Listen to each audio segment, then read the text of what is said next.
So moving along on how to put our warp nacelle decals on just here. As you can see, one big massive decal. It's going to be really sort of hard to actually do and deal with, but actually the way to go about it is actually kind of rather sort of simple. The way we're going to go about it is basically we've got to turn this big decal into a smaller decal. So getting out a blade, what we can do is sort of pick out areas in which we can see and feel would basically make this, let's get this on camera a bit better, make this basically smaller and easier to deal with, and then we basically put it together a bit like a jigsaw puzzle. So for instance, just here we do have this area. Now it is good to sort of orientate yourself with the decal and sort of know that, you know, there is a lot of like see-through decals with this. What you could sort of see, any of the white bits on here is actually see-through, you know, you're just seeing the paper, and it's actually all these sort of grey bits and everything that actually kind of make the pattern and everything. So what we can do is this part here we could cut along here, and then we could cut up there. So if I'll just cut that and just show you. Now you've got to be careful because you don't want to be cutting on any of the coloured patterned areas, right? You really want to be careful, especially with this bit I'm doing right now. Very careful cutting through that. This one isn't so bad because we've got quite a lot of cutting this in a different direction to help us. We've got quite a lot of clear decal here, so we can not be as careful, but hopefully, as you can see there, we've now sort of cut that in a way in which we can now put that together as a jigsaw puzzle, and it just makes the whole, as you can see I've already done here, because this is a bit of a curve here and everything, and it just means that that can go on nice and easily by itself. You know, we've got this whole thing going on there here where it kind of curves down that way, it curves down that way, the whole thing's sort of curving around as well. Lots and lots of curves, but we can do that decal separately. Even at the back here we've got like our big thrusters here, loads of sort of clear decal around this area, so there's no problem us just cutting that out and making sure that this thruster, because it is modelled on the actual model itself, get you to focus just here, a little bit there, you've got some recesses and stuff.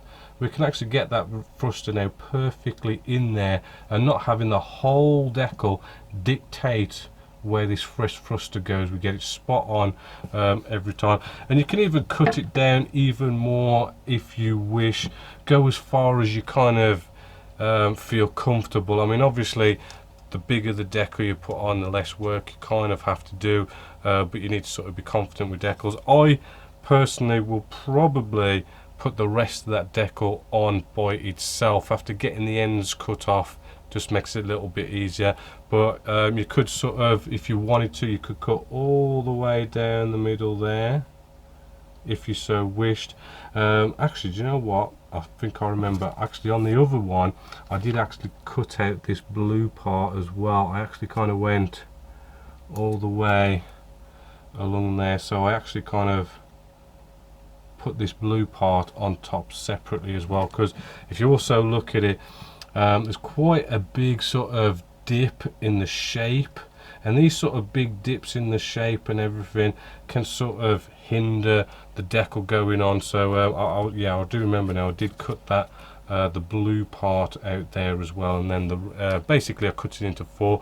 Hopefully that sort of helps, and it's a bit of a jigsaw puzzle, but it's not going to be an easy task. I mean, if we look at the one that I've already done this side already, you can see that because of the shape of it and everything, you can see probably all these little cracks and everything that's appeared in the decals.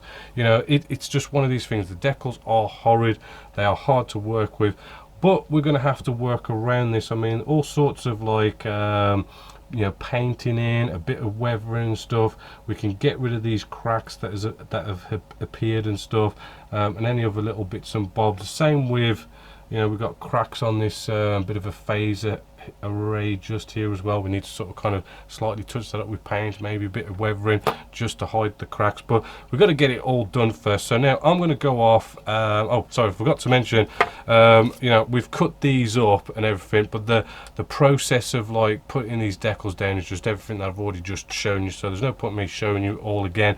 But what I will do is, as I go through putting all these decals on, if I find a particular area of note to kind of show you how I kind of got around a particular area of maybe difficulty or something, but fingers crossed, we've covered everything. There's going to be no other problems than what we've already found, so hopefully, fingers crossed, next time I see you, this will be all deckled. Just a little bit of an update on the deckling just here. As you can see, I am sort of getting through the top side just here, and again, I mean, we are going to have problems with this build. As you can see, look at all that cracking going on there. It is sadly something that is going to be sort of unavoidable, but there are some ways of getting around it, but we need to get all the deckling first before I show you that. Also, when it comes to these kind of decals just here, these lovely little decals that we've got on here, when putting decals on top of decals, don't actually worry about it. They are actually probably the easiest part of this deckling whole process. In this case, they are on a nice flat surface. There's no lumps, bumps, recesses or anything. They go nice and flat on there, and actually the decal, the primary decal that we've put down on here kind of acts as almost like a bit of a primer for putting decals on top. They seem to really stick well to other decals, so no problems there. The only thing I will just quickly mention is you've got to make sure that your first decal is done, completely and utterly done, properly dried, cured, gone rock hard. You know, you want to make sure you've left that first primary decal overnight at least to dry, 24 hours before you go off and put decals on top, right? Next thing as well, as I've been moving along with our little warp nacelles just here, I have found that it is better to cut it up a bit more than I kind of previously showed you. So I'll just bring you in on the top cam for this one. As you can see, I've cut this down a lot more. I did say to cut this bit, then this bit, and then this bit, and then this kind of like a whole one, but I've actually kind of cut that into quarters, and that does seem to help you sort of fit it a lot better. Just remember, where you cut them, cut it where there's like what looks like to be a bit of white. So I'll kind of bring you in on this. Right, where you want to cut it is here. We see what looks like to be sort of like a bit of a white bit. Actually, that's clear decal, so cutting somewhere like that is a good place to cut, because then you've got plenty of play to bring them together like a jigsaw puzzle, which I'm basically going to sort of quickly show you next actually.